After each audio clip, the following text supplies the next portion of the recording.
exactly 12:12 Mountain Time here in Colorado, USA. I am Chandra Faith, and this is Reading Rainbows. So today my last video, I did a personal reading on myself about my twin flame. So tonight, I am going to do a reading on my karmic twin, karmic partner.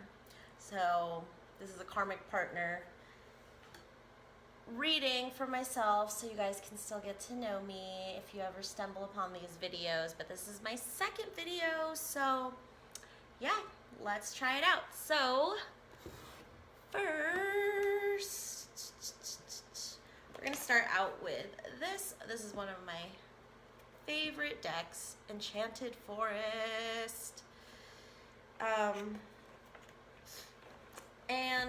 You can totally look up, I'm not going to get into the difference between a karmic twin and a twin flame, but you guys can look up those terms and also just define it for what is your situationship, which is my favorite word right now. So, oh my gosh. I haven't even started yet, but the first thing that came out is the Great Mother, which is the Empress in regular tarot. So that's kind of cool, just seeing the nurturing aspect of this relationship. But I totally spaced and forgot that we are going to do some candle lighting first. So I'm going to light a white candle and a black candle. White is to purify my energies, and black is to protect and also further cleanse, I believe. I feel it's also a cleansing color as well. And since I'm doing this with my karmic twin, I wanted to have those kind of clearing, protecting energies because of all the karma that we've built up as karmic partners. And so yeah, I'm just going to see how this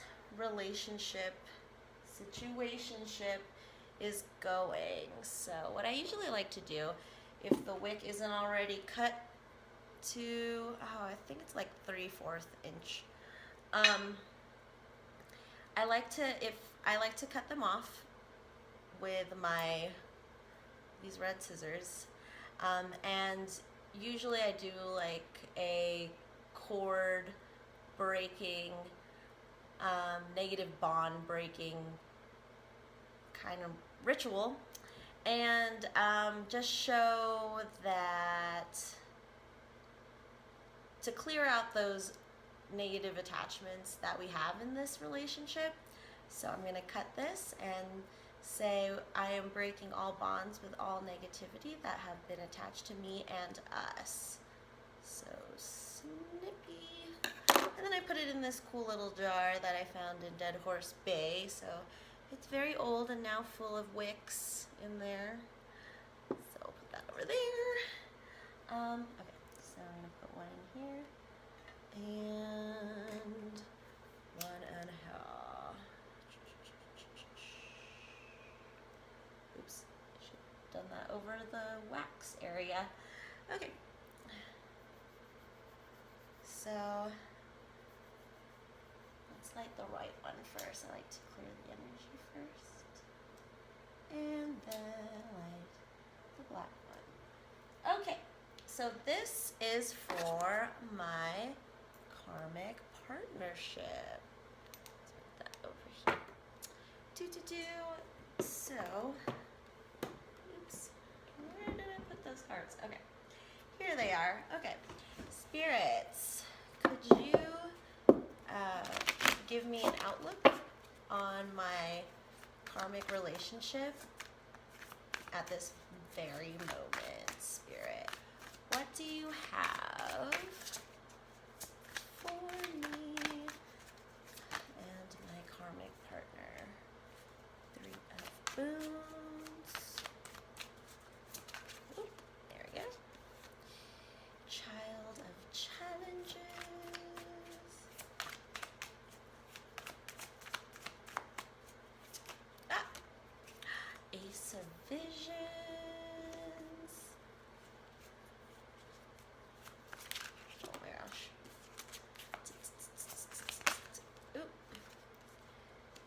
Council of Animals, 3 of Spells. Ooh, we got 2 3s. 33. In my last video, I was talking about the number 33 and how I'm going to be going into my 33rd year, 10 of Spells. And then the 8 of Spells with these owls. Woo, woo, woo. Okay. So,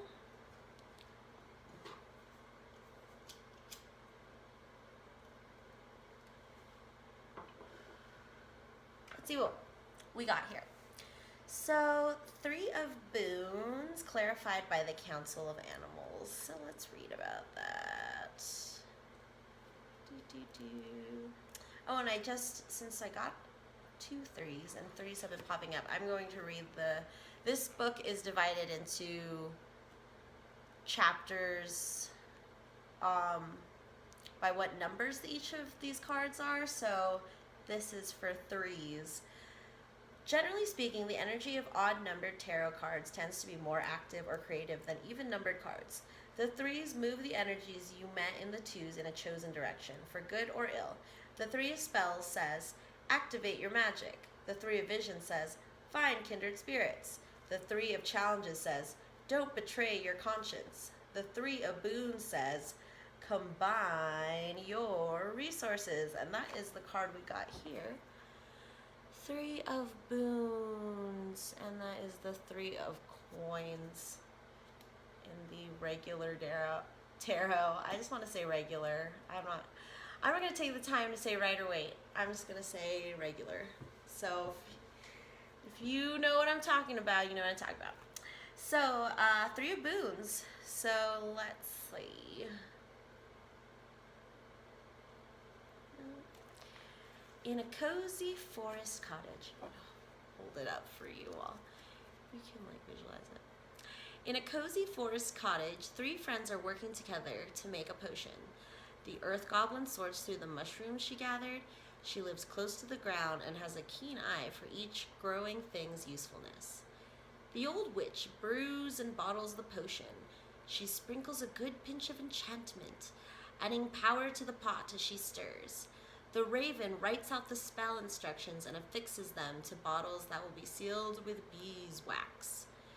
Her expertise comes from poetry and from instinct.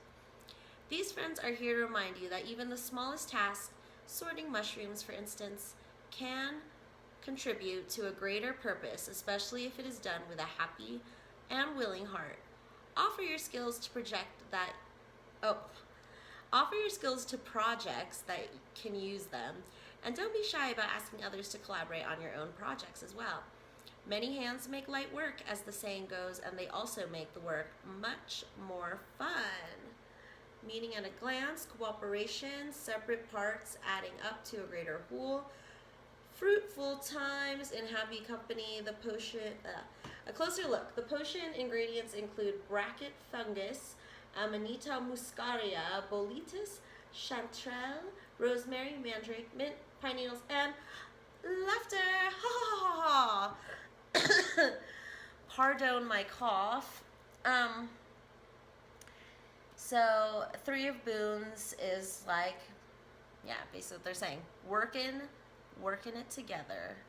So underneath that, it is clarified by the Council of Animals. It looks so, to me, this looks very daunting. Like, I'm like, you guys are so cute, but you're like giving me that very authoritarian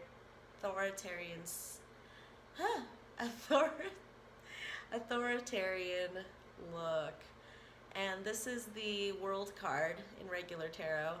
So let's, or no, scratch that. That is not the World card. That's the Judgment card, I'm pretty sure. You know, it's my second video.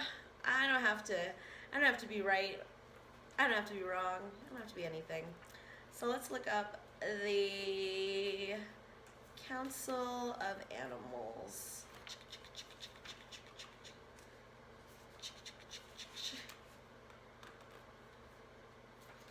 Okay. Oh yeah, it is the judgment card because I was telling their look. It's a judgy. It's a judgy look. You're judging me. You're like Ruth Bader Ginsburg in me. But it's cool because I like you. And I don't know. Anyway, the Council of Animals. Journey through the forest. A journey through the forest can have profound meaning or be utterly meaningless, depending on what you bring to it. Intentions count as much as actions. Devious successes are far worse than errors made in innocence. The Council of Animals convenes at fateful turning points to evaluate the traveler's progress and rule in judgment for the future. Each council animal has its own unique wisdom, insight, and perspective. Each is authentically itself and expects you to be too. Don't ever think that you can fool the council or yourself. It is time for a reckoning. When you are called before the Council of Animals, it is a sign that you are ready to face some tough truths. Epiphanies are possible. You may begin to see a new purpose for your life. At the very least, you will come to know yourself better. Today, warts and all. Meaning at a glance. Judgment, assessment, self-awareness, forgiveness, atonement, enlightenment. A closer look. There are 12 animals on the council, and they change every 12th moon to allow for different points of view. When fish are on the council, the meetings take place at the sacred lake. Okay, so this is collective animal energy. And in my last video, I was talking about how I'm going to be working on dog magic this week. There's no dogs here because we're in the forest. There's only wild animals. And what I'm seeing here for this karmic relationship is that the Three of Boons is like work. I always get that Britney Spears song, work, bitch, when I think of the Three of Coins or Three of Pentacles.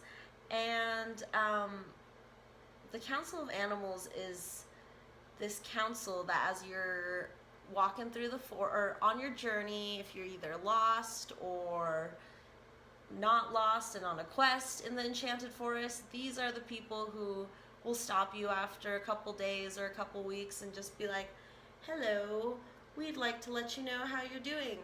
Kind of like an evaluation, a peer or employee evaluation. They're like, you're due for evaluation. And the judgment card, I love the interpretation of it being heeding the call.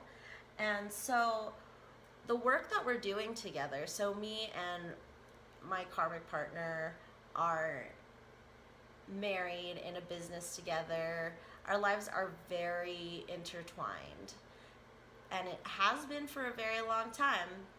So I feel like we're coming to this moment where our spirits, our guides, are kind of here to say, hey, let's take this into review and let's see if are you still on the right path to your call? Are you still there? Are in this relationship? Heeding the call for this relationship can be a lot of things. So it's kind of good to step back and really just connect with animal spirits or animal collective consciousness, which is a different feeling. It's to me, it's like fuzzy and warm.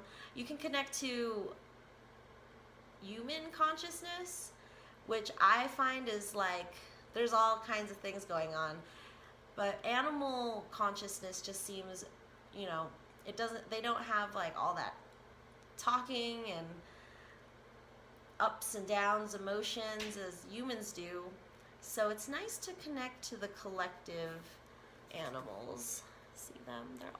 They're really cute, and it's cute and authoritarian at the same time. So I think that's so nice. So yeah, so checking in on what we've been working on and making sure that we're still on the right path is kind of where we're at right now. So the Child of Challenges, which is the Page of Wands. The pages in this deck are children who stumble into the enchanted forest.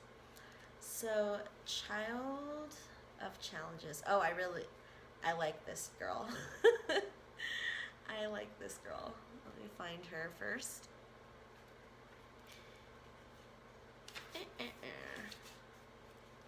Okay, child of challenges.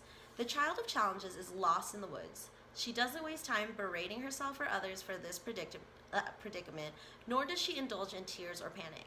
She takes a deep breath, finds a dry place to sit, and considers her options. She knows that 5 minutes spent thinking things through are far better than 5 minutes of running wildly in all directions. She remains calm and alert, mentally retracing her steps. If this card does not represent a particular person, it can mean the approach of a more difficult time and a need to plan and prepare. Whoa, so yeah, this goes with the council kind of reviewing our work. Is like, we're reviewing you so we can see what you need to work on, what tools you need to move forward on this path, and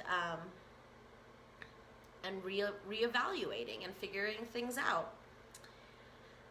Character traits of the child of challenges is cleverness, quickness of mind, ability to focus, love of learning, fondness for study, good in an emergency, honest. Shadow traits, a tendency to overthink and obsess, argumentative, very argumentative, always knows best, sets impossible standards for herself, can be tactless. So in like a relationship setting, you can take those different traits of the person, or if you get a person card, and take those two traits, the shadow trait and the light trait, and kind of see where you're at there. And that's what Spirit is telling us we should do, is kind of look at both our cleverness and love of learning and honesty, and also see where we're lying, where we're being stupid and not learning, or like shutting off that learning block, and instead of reading something informative, we just go to like reality TV or something. So that's what this child is doing. She is not freaked out, but she's not just like rainbows and lollipops. She's like, well, I'm also realistic. So that is a good child to have on our side in this relationship, is to keep that balance of both caution and forward thinking, and find a balance in that, because she's not going to stay here. She's not going to stay in this one spot forever. She's not a tree. She's going to keep going. And that's kind of where we're at in this relationship. So then we have, to clarify the child challenges, is 3 of spells. And 3 of spells says, walnut shells filled with beeswax and magic are set alight and released upon a forest stream. Fire gives energy to the magical intention, and releasing it into the flowing water sets the spell in motion. The flames will burn until all the wax is consumed, and then the tiny boats themselves will burn or sink. Their actual destination doesn't matter. Symbolically, it's the sea or the other world, or wherever wishes go when they're released. Will-o'-the-wisps fly down to accompany the boats, drawn as always by the power of fire magic. This card invites you to become the cloak magician, casting a new spell. Follow the movement of the fire boats on the dark water and envision your own project gathering energy. Whatever you launch now has an excellent chance of success. The beginning of a new enterprise, putting your creative energy out into the world and watching to see what comes of it. A closer look. Walnut lore says that if someone gives you a bag of walnuts, your most recent wish will come true. Well, cool. I was like, did I see a walnut the other day? Or was that a different kind of nut? I've been finding a lot of nuts on the ground. I don't know I haven't looked up what that means. I'm seeing nuts. Okay. Oh my gosh.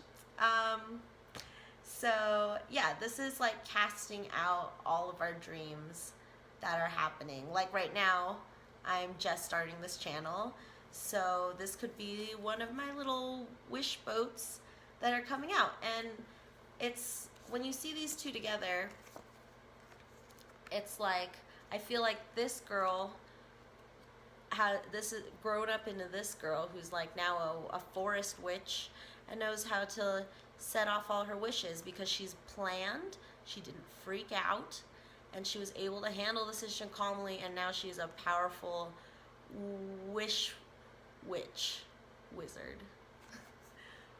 Wish wizard. So yeah, it's about that balancing of work energy that is the oil in the mechanical workings of the machine of life for us, or for our relationship. The relationship, I like to treat relationships like ships, and how there's a lot of preparation, and I treat it like old-timey ships, like with masts and sails, and it takes a bunch of people to build it for a couple months, and then set it off, and then go off into who knows where. And yeah, that's kind of how it feels for me being in relationships, is being on this ship journey that starts right from like the seed that made the tree, that made the wood that they used on the boat.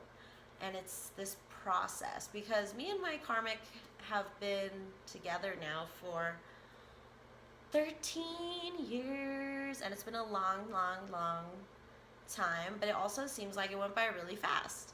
So I feel like that's how a journey should be, is that it keeps changing, and you don't know what's gonna happen, but you're prepared for anything. You're this girl who's just prepared. She's prepared to handle whatever comes at you in the relationship.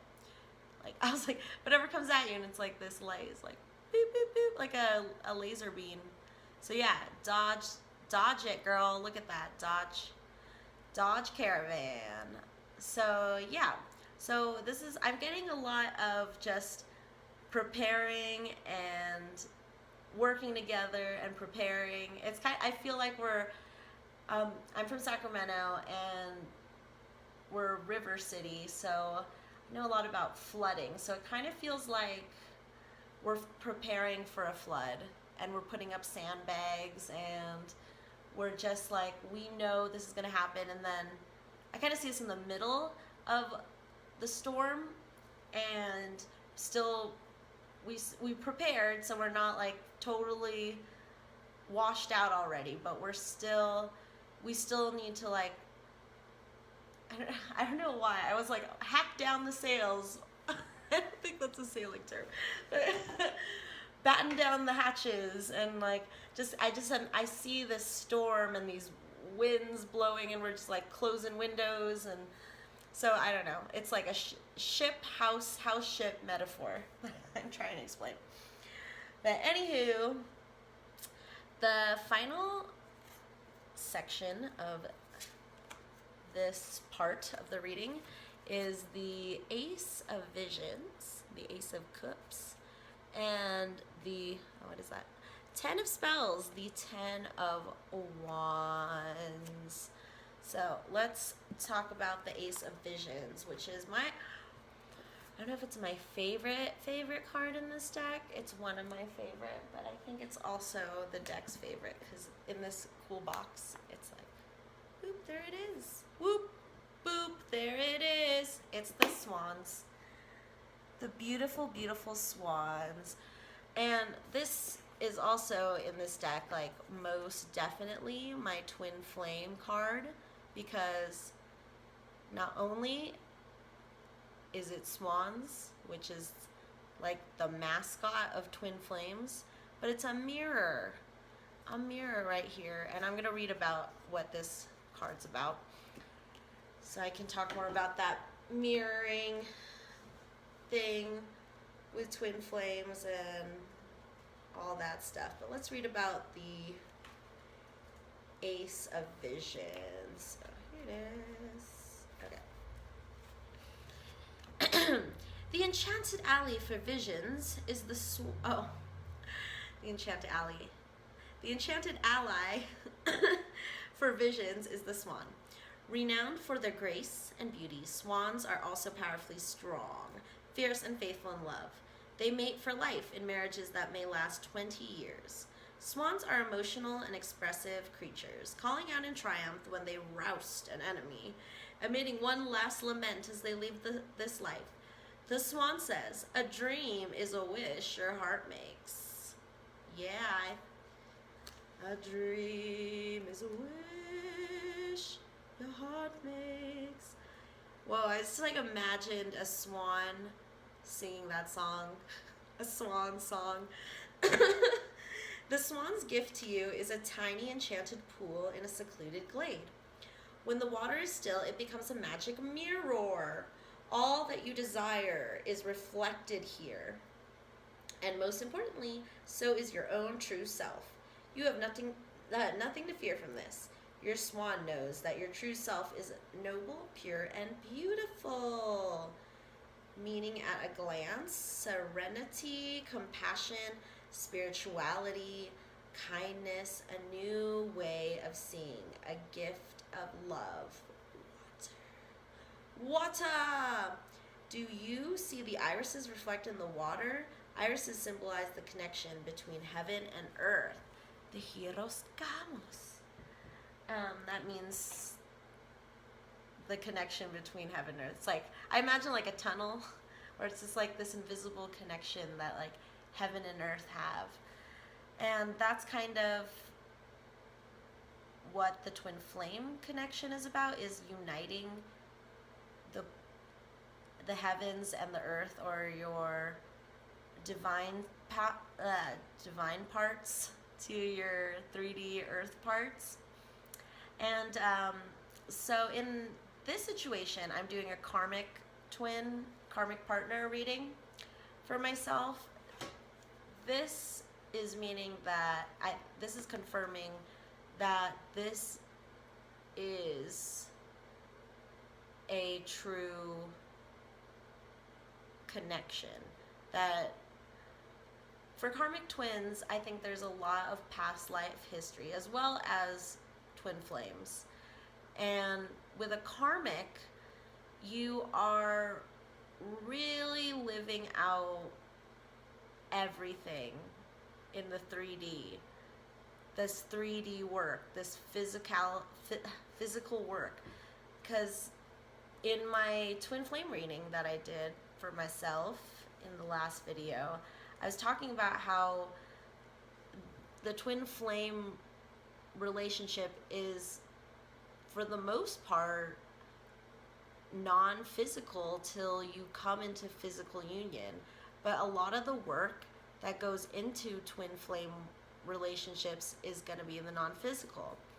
While in opposite world, or in the parallel dimension of when you have a karmic partner, or if your twin flame has a karmic partner, these are partners who aren't your twin souls, but have been in as many or more past lives with you than with your twin flame.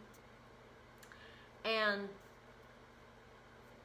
that is what helps you on your way to bringing union with your twin flame, is that you work with your karmic partner to work out these issues, so you don't have to work it out with your twin flame. Because the whole point of twin flame union is to come together in this peace and harmony, and not till both of you have reached that peace and harmony can you come together, or it's just gonna be crap. So yeah, I see this as that mirror, and that karmic relationships are a mirror of a mirror, because you and your twin flame are a mirror, and the karmic relationship is a mirror. So I imagine this, like, I think this is why all these threes are coming up, is these mirrors, these three mirrors reflecting on each other, and that reflection helps heal all parties. And I also feel like what I've noticed with my karmic partner, he seems like emotionally, I feel like he parallels. It's also a parallel of my twin flame. Even though they're completely different, they're still paralleling each other in certain ways in their life. So I kind of have to deal with the same kinds of emotions and insecurities that I'm feeling on both sides.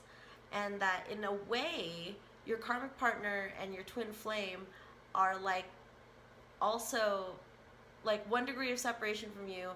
So they're kind of like two mirrors looking in on each other too from like a different angle, because they're both mirrors to you. Just like in this, they're both mirrors to you. So there's just all these new perspectives, and you really are just working on your 3D self with your karmic partner, because that's kind of where the balance comes in it. And yeah, that's where I'm going to leave it, is that karmic partners are more about 3D, working through those kind of issues, and twin flame is more about working through the spiritual issues. So yeah, it's like having like an open relationship, but one is physical and one is spiritual. And leave it at that. So the clarifying card for the Ace of Visions is the 10 of Spells, and that is the 10 of Wands in the regular tarot. Where did my book go? Okay, so let's read about the 10 of Spells.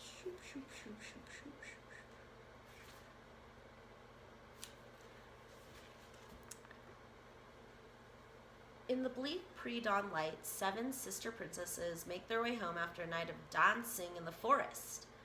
While only one night has passed in the mortal world, it felt like many nights in the fairy realm, where they were ensorcelled.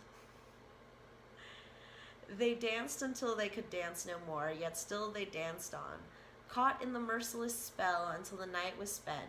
Now the sisters are utterly depleted, almost in shock. All they care about now is finding their own beds, except for the youngest. She tries to turn back, reaching out in longing, but her sister holds her fast and forces her forward. Everybody's body language speaks of profound exhaustion and regret. The enchantment is broken. This card signifies that your energies have been stretched far beyond their limits. The thing that gave you the most pleasure has become a burden. Your fire has burned out. Find your way back to safety and reevaluate. Reevaluate. That's what I was saying. They're trying, your bosses are here to reevaluate your situation. Your fire's burned out. Find your way back to safety and reevaluate your intentions before venturing out again. Meaning at a glance: exhaustion, burnt out, disenchantment, regret in hindsight, burdens too big to bear alone. A closer look. The sisters' loosened hair symbolizes wantonness and reckless abandon. Whoo! Yeah, this is totally bringing out the 10 of Wands energy of having to carry a burden and being like running on empty, really, and not using those sticks for fire. You're just carrying them around and around because you don't know where to start your fire. And so it's very interesting that this beautiful card is clarified by this like, oh, exhausted, like, oh, the party's over kind of feeling. And I think it's that we still have a lot to work on till we are good in this relationship. Because I mean, like, you have 13 years together. Time doesn't mean crap. It's like you could be together in a relationship for like 60 years and not know a thing about each other, and you're just married and live together, and that's pretty much it. You're not really delving in, and that's the challenge with physical 3D relationships, is getting out of the 3D and into the mental realm and connecting with their higher self. Because you're like, Why should I connect with their higher self if they're right there in my bed already, they're around all the time? It's like you take that person for granted, and then in turn they take you for granted for being resentful towards them. So it's like we have this beautiful relationship up here, and it's great. It looks good to everybody, but inside it's like we're so exhausted. We don't know how to continue this relationship smoothly, and it's just like we're reevaluating, kind of like doing a maintenance checkup on your car and looking in and being like, okay, what isn't working? What is that weird sound? Instead of ignoring it and then having it break down in the winter, and then you're stuck in somewhere in the middle of the snow. The last video I did was I had a lot of snow themes and talking about thawing and stuff like that. And that was my twin flame connection, is like it's working in the snow, thawing the woolly mammoth, as I said before. But here, this relationship feels the opposite. It feels like a car, like a mechanical thing that you trust. And that totally makes sense, that my twin flame relationship is represented by snow and by this,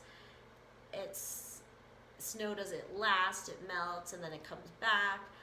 And a car, you need to put that effort into maintaining it, putting gas in it, making sure you don't crash it. There's a lot of work in keeping that car going or keeping that relationship going.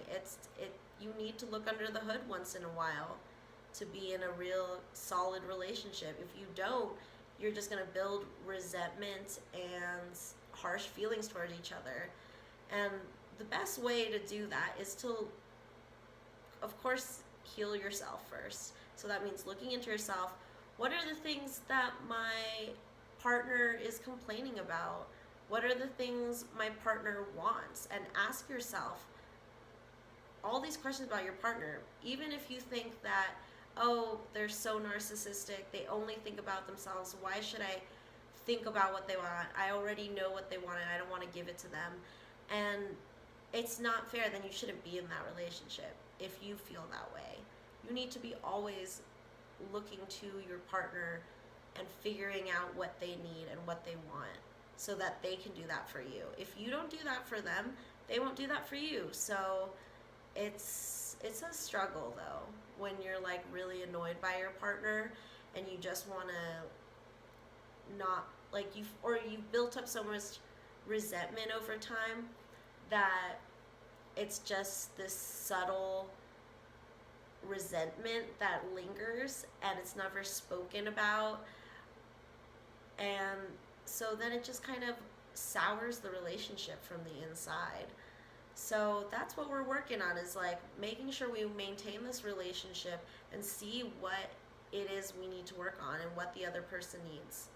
Because in a relationship, you can do all the self work you need, but at some point, you're going to have to acknowledge their needs, no matter how badly they've treated you.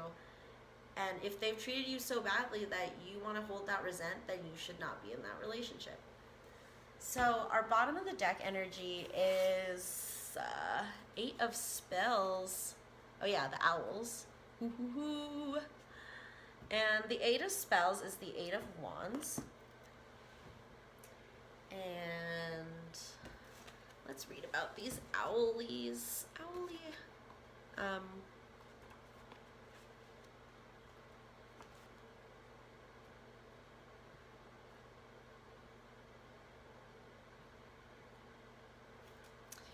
A parliament of owls incoming, zooming through the forest with sureness of purpose. They carry messages of magical portent.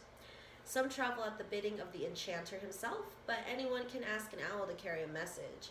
The owl will decide if it wants to or not. If you have been sent an owl before and didn't heed its message, you may be left to your own devices from then on. Owls do not carry trivial missives. Crows are happy to do that. So when you see an owl headed your way, straighten up and prepare to receive it with respect. The appearance of the owls in a reading signifies news is on the way. It also means that energy is increasing for any endeavor to which you apply your full will and intention. Things are speeding up and moving toward a positive conclusion or reward. Watch the skies. News and incoming messages, swiftness aiming toward a goal. A closer look. The Parliament has 2 tawny owls, 1 little owl, 1 short-eared owl, and 2 barn owls. The formal name for the short-eared owl is Ossioflammeus, which is also how you summon an owl. Oh, cool. So, like, I have a special connection with the owl, or in this relationship, because we were coming back from my birthday weekend at the Stanley Hotel, and I think a couple days before that, Juice WRLD had died, or no, maybe we just found out that Juice WRLD died. So then, when we were coming back home, turning into our street, there was this owl. I was like, I never see owls anywhere, and it was just like swooping down. I think we were talking about that, and we're like, whoa, that's Juice WRLD. He's coming to like say everything's be okay, or I don't really know, but that's my connection, and that's kind of like that messenger spirit wisdom that's coming down and just giving you a message and making sure that you heed the call and not ignore important messages. Or it's what it's bringing to mind is going back to that car metaphor. If you see one of the lights, the emergency lights or some sort of warning light, you shouldn't ignore it. You should get it checked, because that's what a warning light is. But I've had times when I've had warning lights and I put it off, and then something breaks down, and you can only blame yourself because you saw that warning light many times. So the overall energy is making sure we don't miss those moments of wisdom and those parts in the relationship that we need to work on. So let's do some erotic fantasy cards. Okay. All right, Spirit. What kind of advice do you have for us with this deck? Wonder what it means when cards fall down. They're just ready to go, I feel like. 9 of Wands.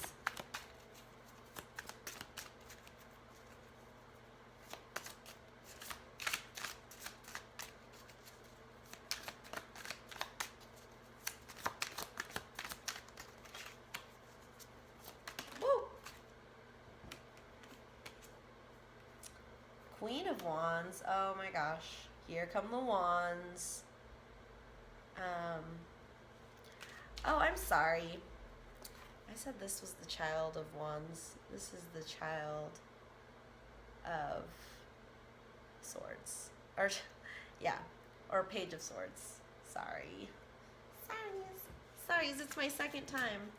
Oops. Oh, here we go. Oh. Alright.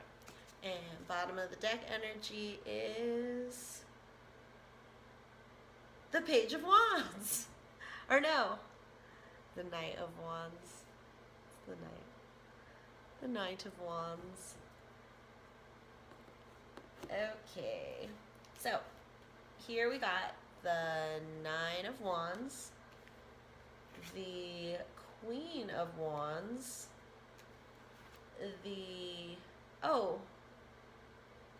that is the Page of Wands. Okay. I get these confused because this looks like a knight would wear this helmet, and then this is a horse head So that represents the knights in this deck. So I get a little confused.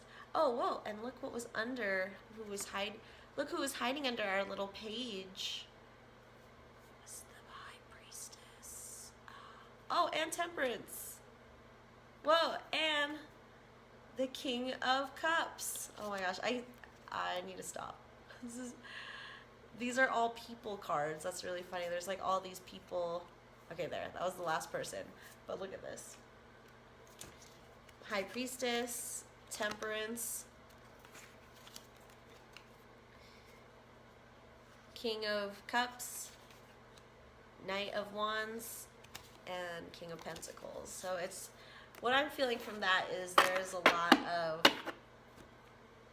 spirit fam out there guiding this relationship as well. I always think like, oh, only the spirits are guiding my twin flame connection because that's more spiritual and sexy.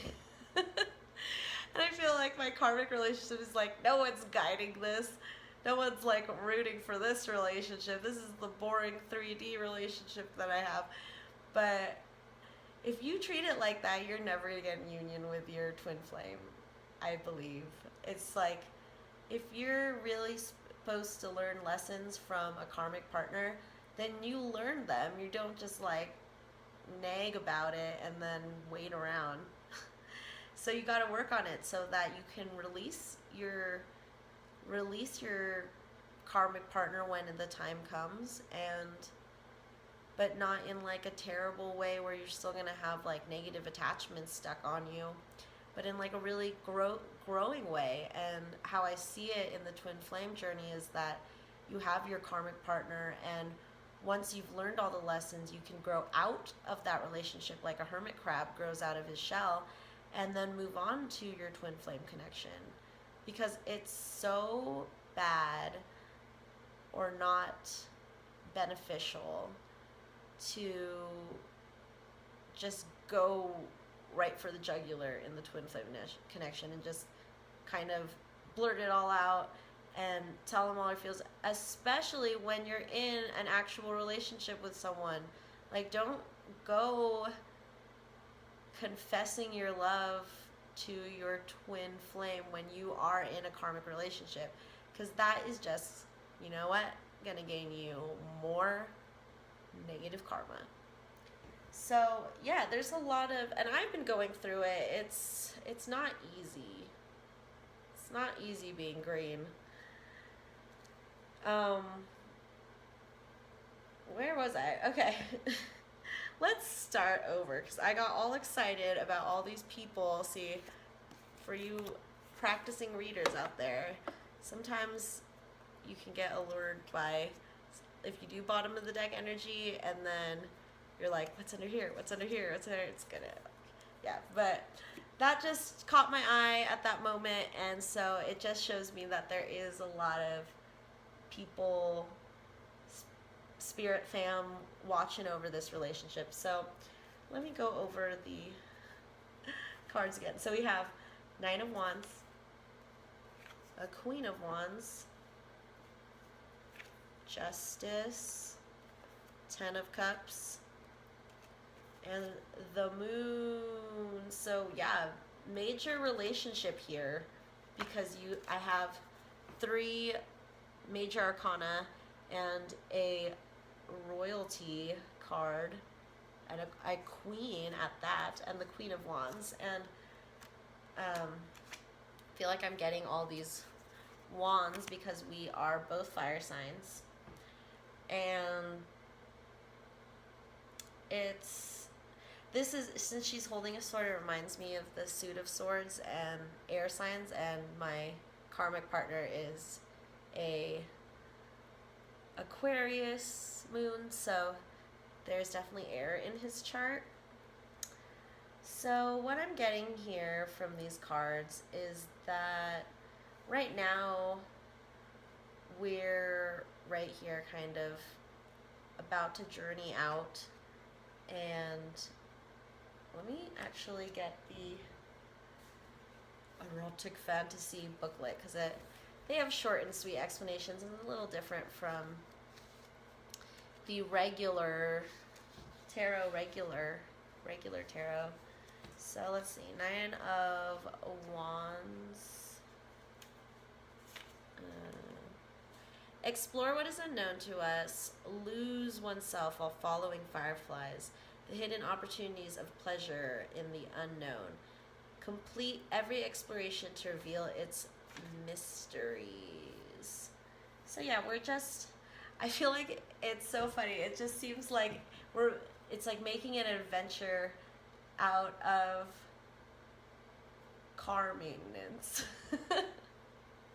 Which is probably, for people who are really passionate about being a mechanic, I could see that being an adventure, being like, I'm going to work on this car, it's going to look beautiful when I'm done, but there's going to be a lot of work. And that's kind of how I'm getting that vibe here.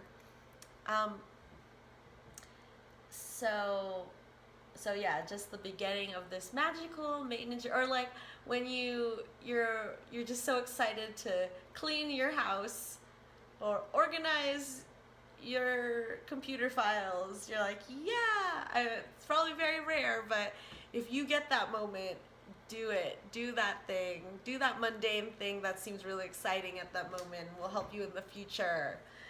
Whew. Okay, the next one, the Queen of Wands. That fire.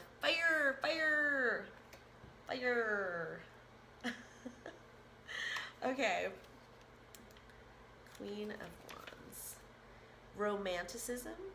The exotic queen from faraway places. Yeah, she's the only of color person, I think, in this deck. So she's exotic. I'm exotic.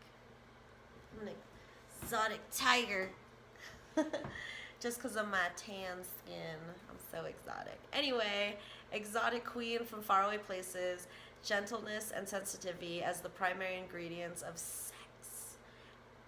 Nurture attraction with artistic spirit and contemplation of beauty. So what I've gotten from this card is, which I agree with a lot of readers, is like, you're so sexy. You're a very attractive woman, lady, and you're also very fun and fiery. And I'm like, since I'm a Sag, I'm just like, yeah, that sounds like me. I also grow sunflowers. So yeah, it will take me being this queen for this relationship to work. This card is, in this metaphor, we're going with the car thing. She is like the top mechanic. She is like working on Ferraris. And so yeah, I don't know why, I don't really know that much about cars, but I'm imagining like this relationship is like a classic like car. It's old and it needs work, but it's gonna be beautiful, and don't need to buy a new car, gotta work on this one because it's a classic. So yeah, I need to just kind of step into that powerful, fiery femininity, and so does my karmic partner, because what I talked about in the last video is we both have, everyone has masculine, feminine within them to balance out, like the yin and yang symbol, and that I think both of us need to go and be that fiery feminine energy and connect to the fiery feminine energy, which is being in contact with your emotions and being able to express them and not being ashamed of expressing these emotions or wants, and talking about it with your partner, saying, this is what I want, this is what I want you to do. And then also, as I said earlier, being receptive to what your partner wants, so that you can both be queens. You can both be the queen. So then we have Justice, which is that balancing lady. She's holding scales right here. And let's get the card for that.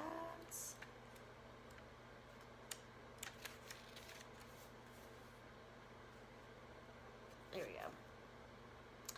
Justice. Balance between compromise and desires, the value of neutrality, find a place and time for every desire, establish compromises, and create a balance with your partner. And then I also think of this as a twin flame card as well, since it's number 11. And 11 is very significant symbol for twin flame connections. Also look that up if you want, if you're don't know what I'm talking about. So, yeah, and it's about that balance in the relationship.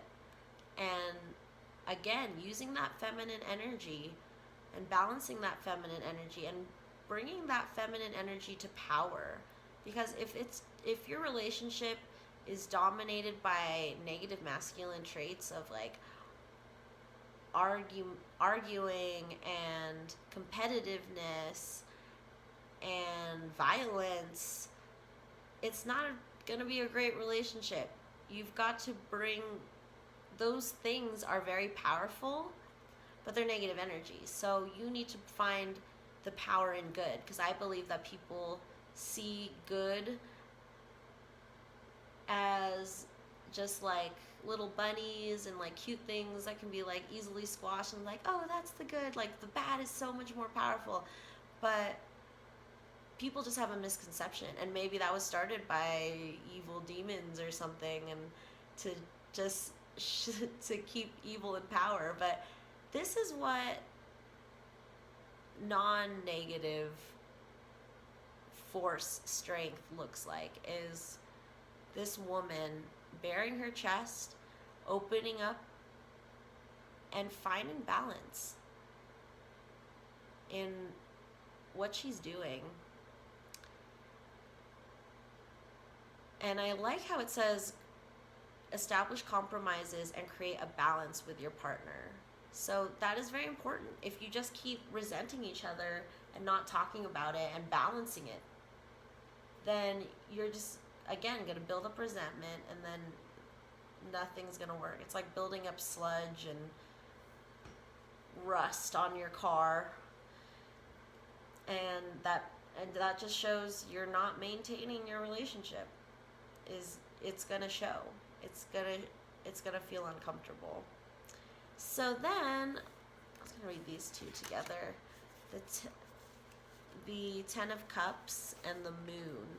So what I'm getting from this is that we are going to finally feel that union, that we're on the same kind of page. We're gonna get there, and it's really beautiful with the children in the background and the people making love on this, I don't know, I want to call it an altar. And then there's the Ten of Cups, and it's just, Ten of Cups is just like the happily ever after. We got the kids and the love, and the Moon is about revealing things, revealing secrets, and scooping up things from the depths and bringing them out to find this unity and see how these women are holding hands, and it's a pregnant woman and I think a teenage woman or a young woman, and then a grandma. So it's like these cycles are helping that balance. But I feel like we go through, in my relationship, I feel like we go through revealing moments, and then we reveal too much, and then we hide again, and then we reveal again, and then we hide, and it's this flow of forgiveness and trust where you're like, feel comfortable enough to say what's bothering you about the relationship, and to say what you're comfortable with, and also listening to what your partner is also thinking. And it can be hard. Sometimes your partner doesn't want to say what they want, and you don't know what they want, but they want you to know. So at those moments, you need to just walk away, call a TO, and be like, okay, you don't know what I want, I don't know what I want, we're saying the word want too many times. So let's just figure out a way to put this on the back burner and work on this gradually, piece by piece. That you're not going to fix your car in one day if there's a lot of damages. And then finally, for the bottom of the deck energy, we have the Knight of Wands. So let me read about that.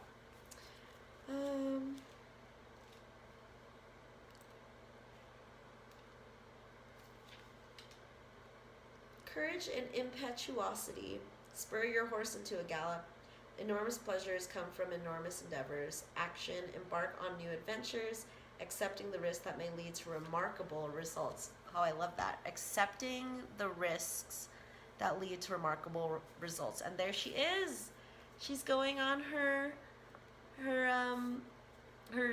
wonderful let's clean the garage journey, or let's fix up this relationship. This journey, this relationship spring cleaning is about to begin.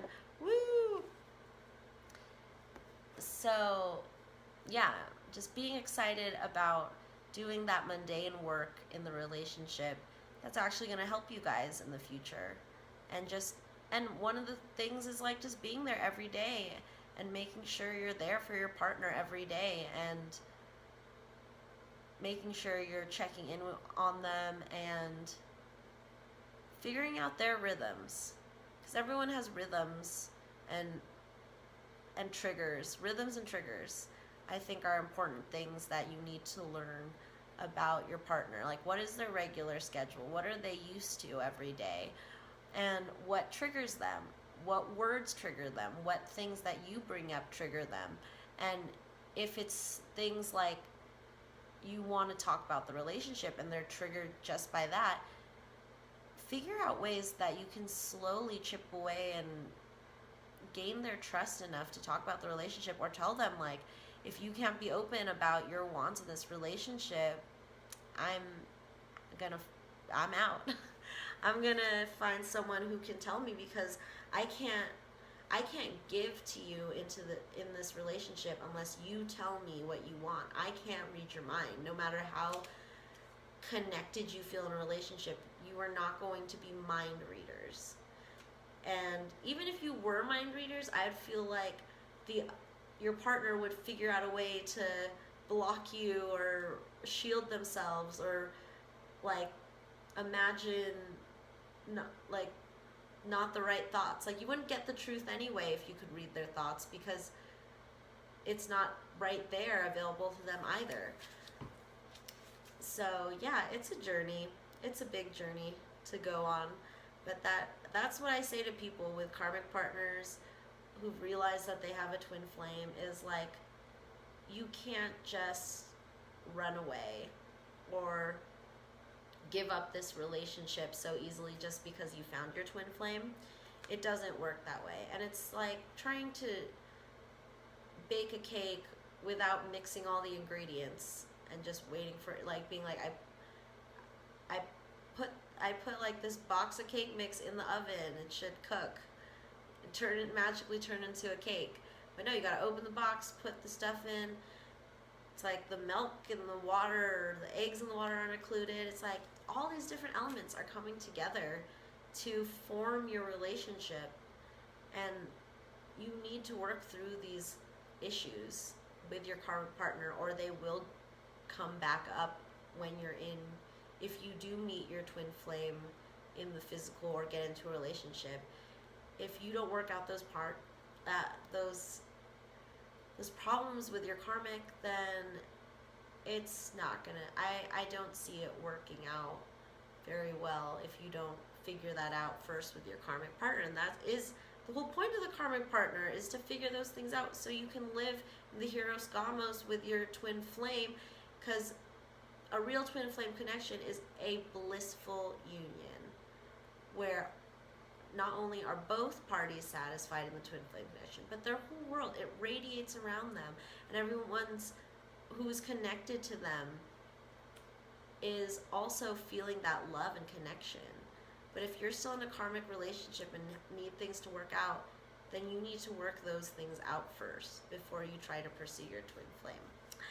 So let's get some fairy tale story oracle. Fairy tale.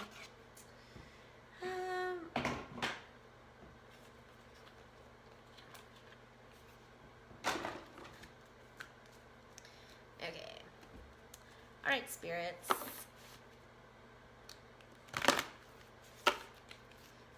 Could we get some fairy tale oracle advice for this relationship, for this connection? We got the juniper tree, deception, sister love. This is really funny. If you watched my last video, you'd understand that I'm like, oh my gosh, what does this mean? Sister love. But I think, well, for this relationship, for my karmic relationship, I really have a strong belief that we were brother and sister in a past life. So I think this is coming up again because of this sibling relationship we had in our past life. And with my twin flame, I'm trying to figure out what kind of relationship that was. I'm still not sure, but for my karmic partner, I'm like definitely sure we were siblings in a past life. So this is kind of showing me again, the sister love is what's connecting us.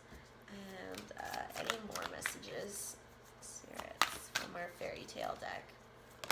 Ooh, two more. Okay, what was the other one? Whoa, there's three. Oh my gosh. They really want to tell me a lot of stuff. Okay. I always think like this is going to be a real quickie reading, but my spirit guides are like, wait, we need to tell you things. So let's, oh my gosh. Let's just read about the meaning of each. So the first thing we got was 34, the juniper tree, deception. And where did you go, my lovely? Okay, 34.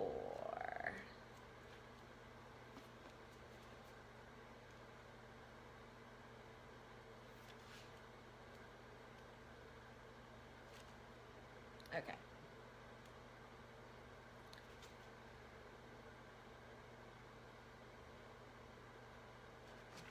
Okay, I'm just going to read the meaning behind it. Okay. Greed must be dissolved. Do not act out of anger or resentment.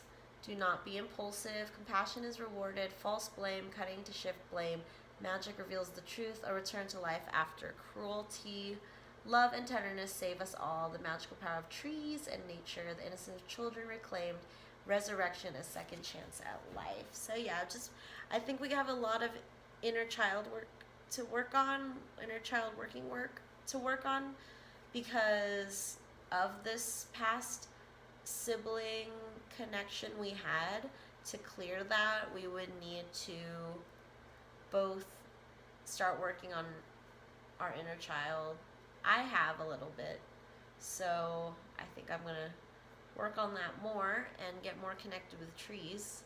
Because that's always fun, because I feel like trees really connect with children, because I feel like a lot of children, adults, have good memories with trees, or at least one good memory with a tree. I'm gonna try. I was like, what is my tree memory? Well, my most recent tree memory is naming my trees, which I got from a great witch named Patty Negri, and she talks about naming your trees and having them do specific jobs. Like I have two trees, one big one, one little one, and I have a tree identifier on my phone. So one of them is a a honey locust. The big one's a honey locust, and the little one is an orange osage tree. And so the little one's called Henrietta, and the big one's called Henry. And Henry is for material wealth, and Henrietta's for, okay, they're both for abundance, but Henry is for material abundance, and Henrietta's for love, abundance.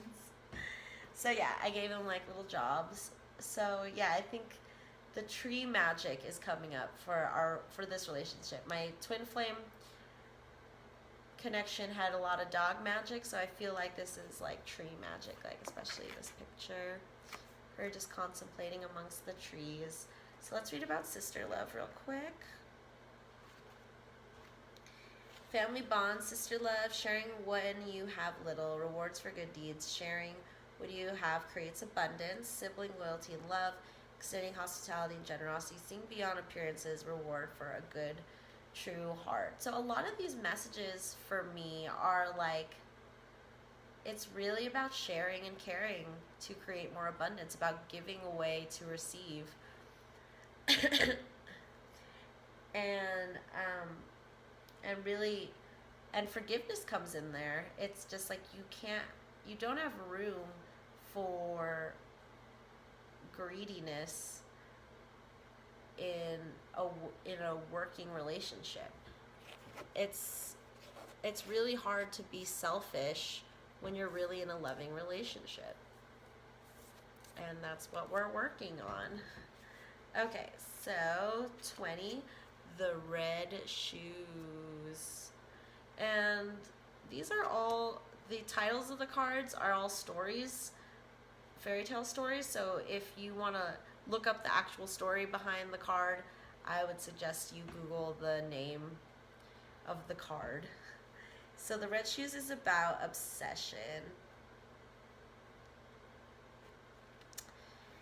Obsession needs slave curse. What started out as pleasure has become an addiction. There's unhealthy attachment in your life.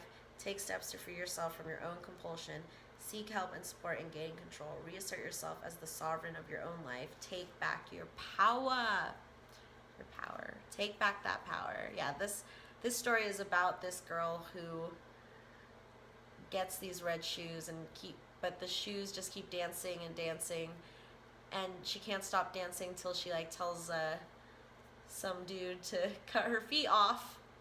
So yeah, and this card is about obsession and addiction, which can be both substances, and also what I find is a big addiction is thoughts. Like either random thoughts, negative thoughts, or just thoughts just coming in, racing thoughts, and releasing that. I think this reading is a lot about working through, cleaning out, releasing, and just recognizing that there's a problem, and recognizing that it's okay to have a problem. I think a lot of us are scared of having problems in our relationship, because whenever we saw our parents having problems, it really made us feel bad, and we had no control over it. So when you're in a relationship and you feel like you're afraid of problems, take a look into that and figure out how you can be more comfortable with problems and be comfortable living around problems and working with problems, because problems are not going to go away. Problems. I really like when I say the same word over and over again. It's like a spell. It's just like there's a message there with a repeating word. Is like, you need to recognize this. So yeah, problems. Recognize those problems. All right, the next card we have is 39, the Wooden Maiden. I keep thinking this is a little Toto dog from the Wizard of Oz, but it's a goat, which is my karmic partner's favorite animal. So that's really cute. And I think baby goats are really cute, and I love those like baby goats falling over or falling asleep. They're just so cute, and then I love their little sounds. I'm like, why am I hyping up goats so much? Do I really like them much? I don't think I'd own a goat, but I think I'd own a pony before a goat on my list of farm animals I would own. So the meaning on this one, the Wooden Maiden, is trust in a gift given. Be content with simple things. A good nature brings great rewards. Fairies come to the innocent and the sweet of temperament. Even small rewards can yield great changes. Awareness can come at a price. Um,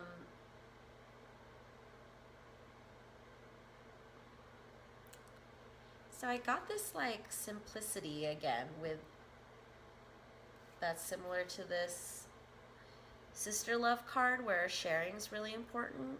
So this one is about trust. So I think it's a kind of going hand in hand with it still is just trust in a gift given. I thought it said trust is a gift given, which I think is a Freudian slip or like the actual message that they want to portray to me is trust is a gift given. It is I am giving you my trust and you have to earn this trust and I have to earn this trust from you. And it's figuring out how do I earn trust from my partner? How do I do that? I think a lot of people who have problems in the relationship automatically assume that trust is a given thing in a relationship. They're like, we're in a relationship now, you should be trusted. You should have my trust and I should have yours. But it's in reality it's really you earn trust. It's like a job. You earn money through a job, so you earn trust by your own actions, by you being able to listen, by you showing that you are trustworthy. And I've had trouble with that with my karmic relationship. Because, I mean, like, part of trust is not lying. And I am such a bad liar. Like, not a bad at lying, but it's hard for me to be honest in a relationship and do all these things that the spirits are saying and work on that car. Because when I had a car, I would put stuff off. And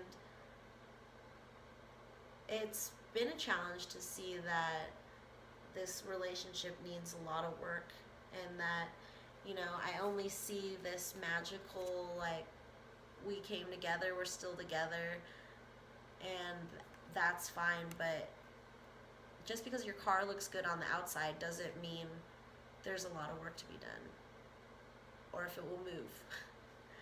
So our final one is 12 Dancing Princesses, which is really funny because these are 7 princesses, but this is kind of the same story about the princesses who leave at night to go dancing and then they come back.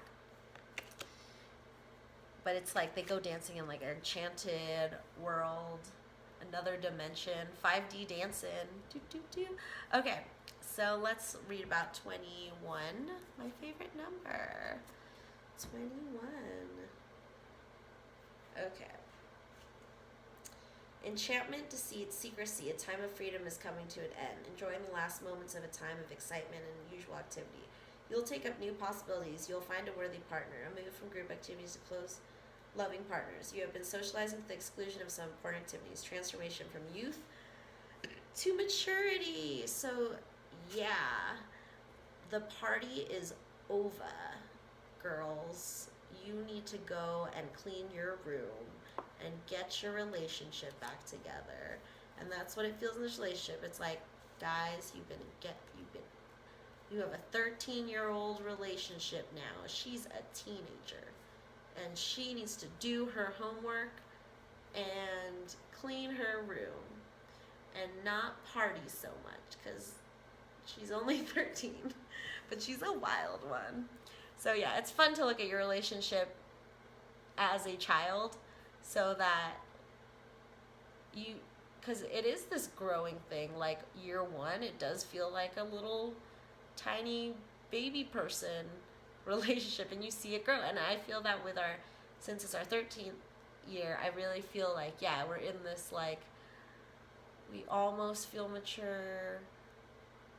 We're like, we can see PG-13 movies now. I remember when I couldn't wait to turn 13. I thought my life was going to change. I mean, it did change, but I mean, like, not that much. But like, yeah, just like little things like that, like going to a PG-13 movie.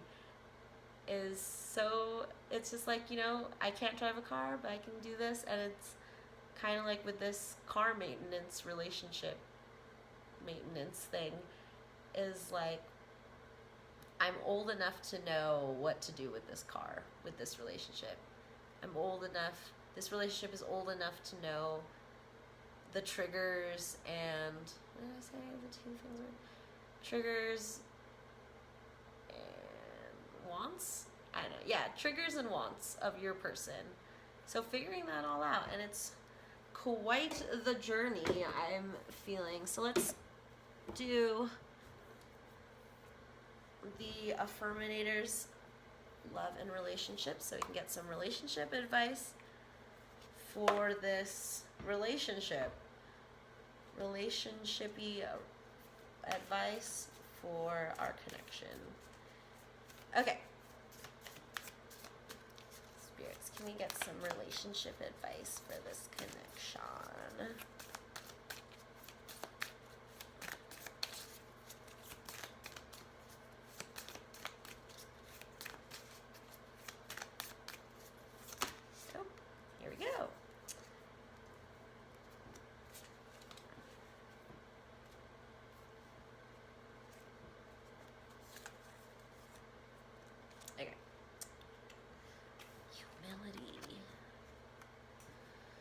I take a deep breath and release all of my desire to be right. Without right, what's left?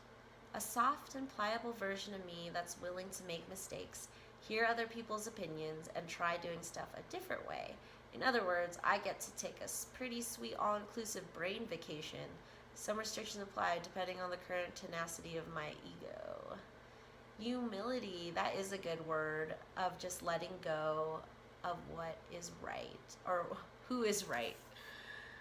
And that, yeah, that is a big challenge in relationships, is letting go of that really strong ego feeling of wanting to be right and just biting your tongue and then really listening. And I have a hard time listening to my partner when I don't want to listen, and he has a hard time doing that when he doesn't want to listen to me. So it's something you need to train your brain for. It's kind of like being a good listener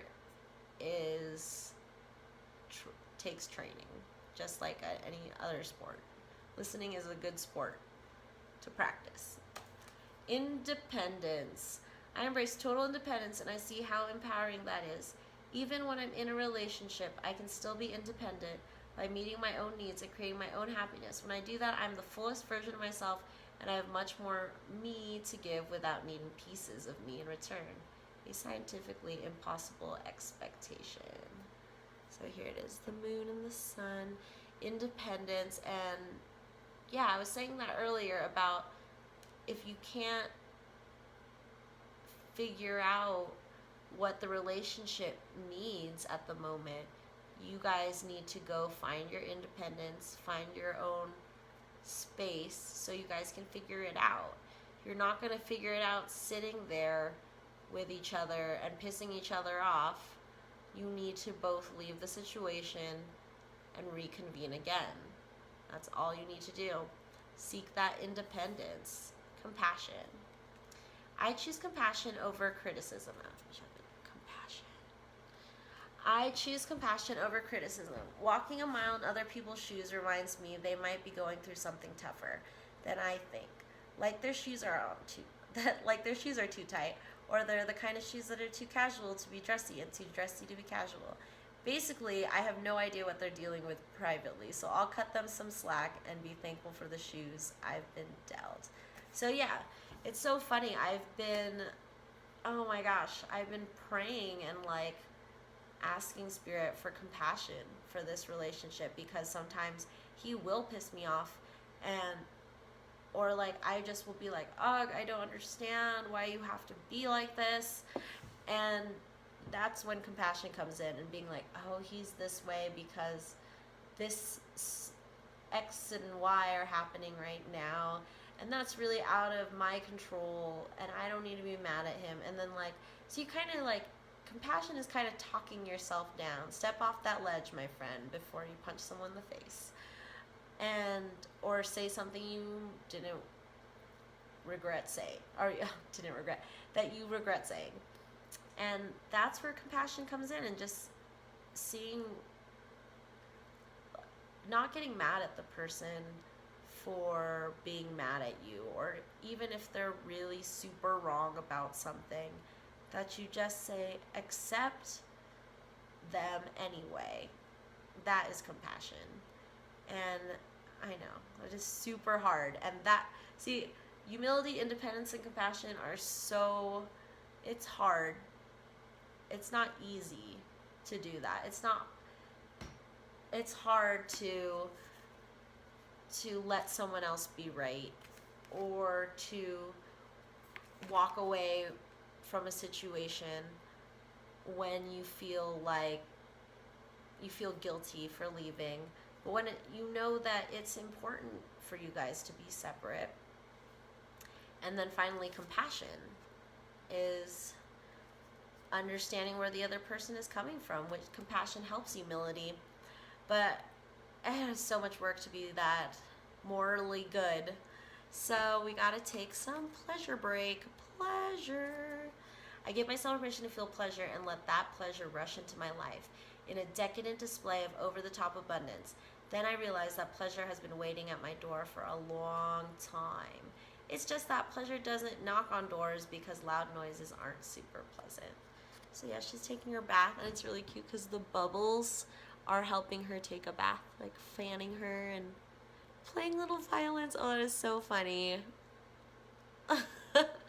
So yeah, after all this inner work, it's like, inner work is so, it's a workout. It's like going to the gym.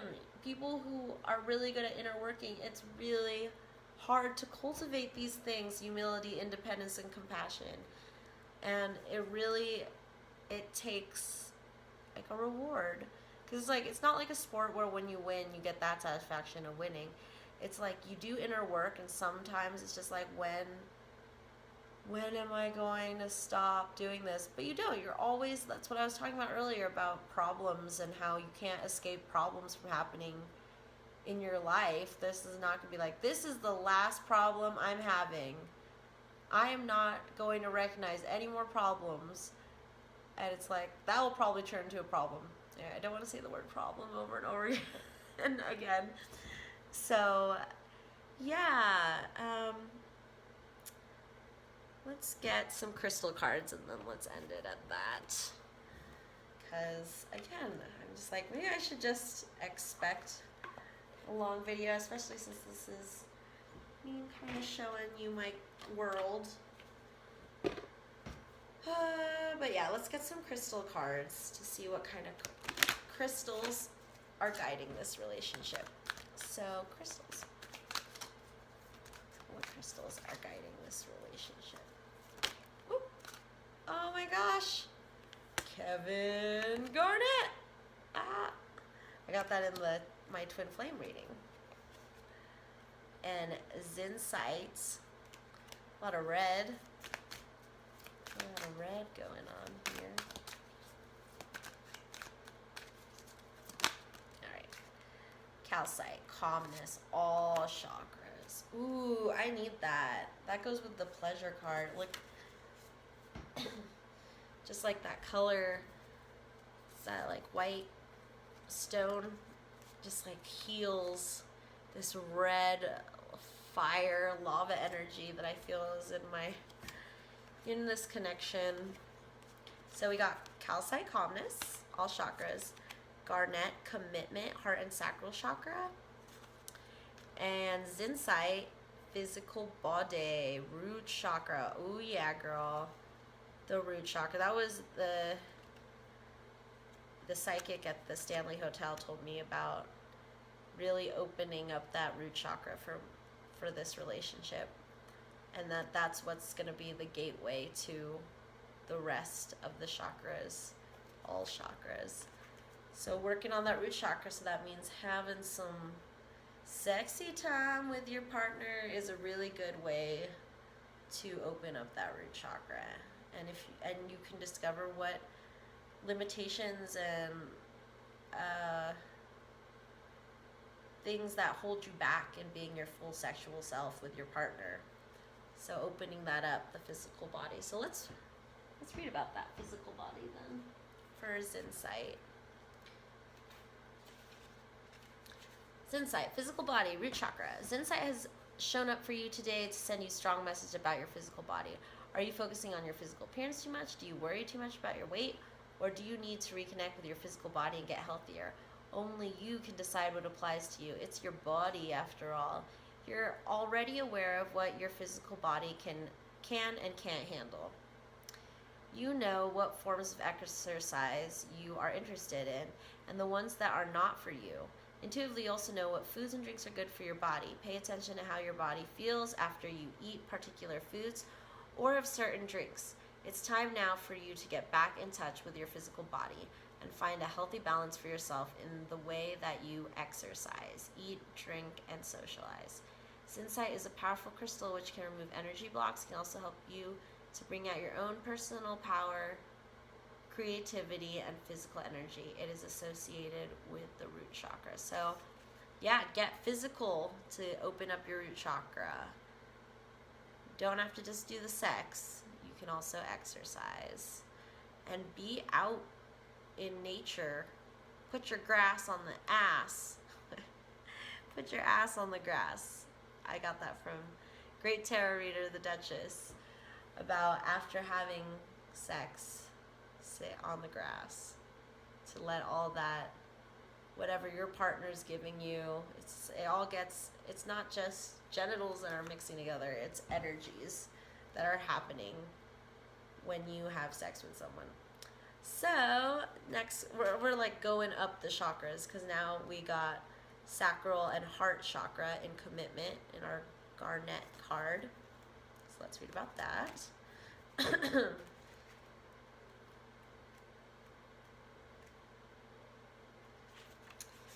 Commitment, heart and sacral chakras. It's time for you to reignite your passion and open your heart and soul to positive, committed relationships.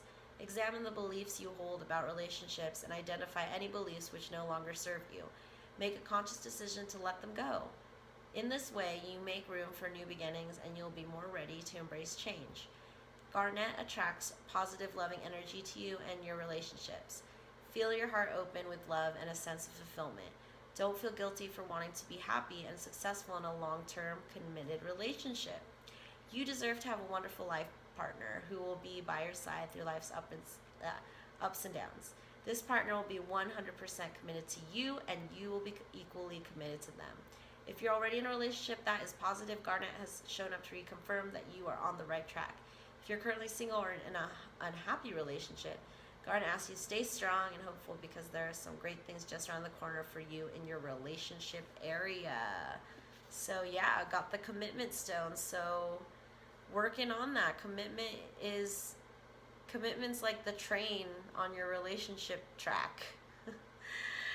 I'm really on this like vehicle metaphor today. But yeah, commitment is what's gonna keep that adventure going in the relationship. Because if you're not committed, if you're not going to put in the time, then you're not in a relationship. You're just, I don't know. If you're not committed to it, then it's just an acquaintance. Yeah, you'll have to figure yourself out. If you're not in a committed relationship where you're not committed, yeah, you need to figure that out. So the last one is calmness. So after working, I feel like this is like mind and body, kind of working on your physical body. So like the sex, working out, working on your body, sitting on the grass.